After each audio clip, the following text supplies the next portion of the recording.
Many managers pride themselves being nice. However, in professional setting, being nice in the sense you oftentimes avoid uncomfortable truths because you want to save someone's feeling in the short term. This is actually a selfish act because it protects the manager from discomfort, but letting your subordinate continuously fail in the long term. Don't interchange the words being nice and kind. Nice in the sense you ignore a mistake. Kind in the sense you tell the person about a mistake, so therefore he will not get fired for the next 6 months time period. Kim Scott, in her best-selling book, she identified this as ruinous empathy. That means you care about someone so dearly, but you are afraid to challenge him directly. It is the most common cause of organizational rot. Therefore, high performance required friction. We are having a common myth that top teams, they never argue.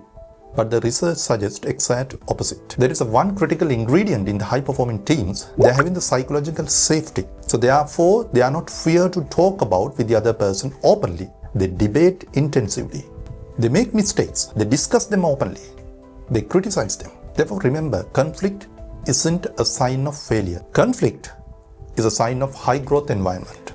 If your branch is quiet, that doesn't mean everything is perfect. Sometimes it may be the reason people are afraid to speak the truth. Therefore, when you deal with people, when you give the feedback to an employee, don't attack to the personality, but address the behavior. There is a gold standard for this particular task, and which is called the SBI method. That means you consider situation, behavior, and the impact. Situation in the sense you define where and when. For example, you can say during the yesterday's sales review meeting. Then the behavior.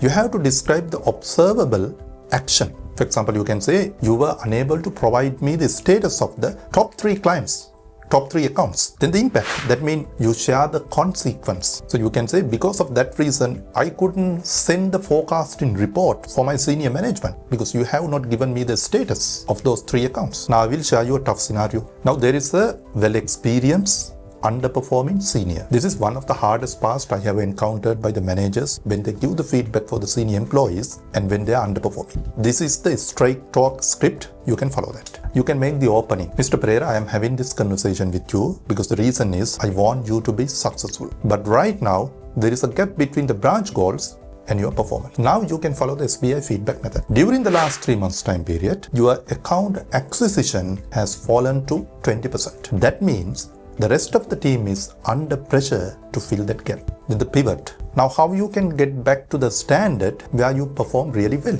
You see, you have not upset the senior employee, but at the same time, you challenge him directly what he has done wrong. This may be uncomfortable at the beginning, but you have to practice this. You have to be comfortable with this. Then only make your branch successful. Therefore, kill the nice manager syndrome. Create a culture where the feedback is considered as a gift, not as attacked. This will enable you to solve problems quickly because no one is hiding mistakes. You can increase the trust with the employees because employees know where they stand exactly. You will do the sales growth because revenue hunters will thrive. Underperformers either step up or they will move out.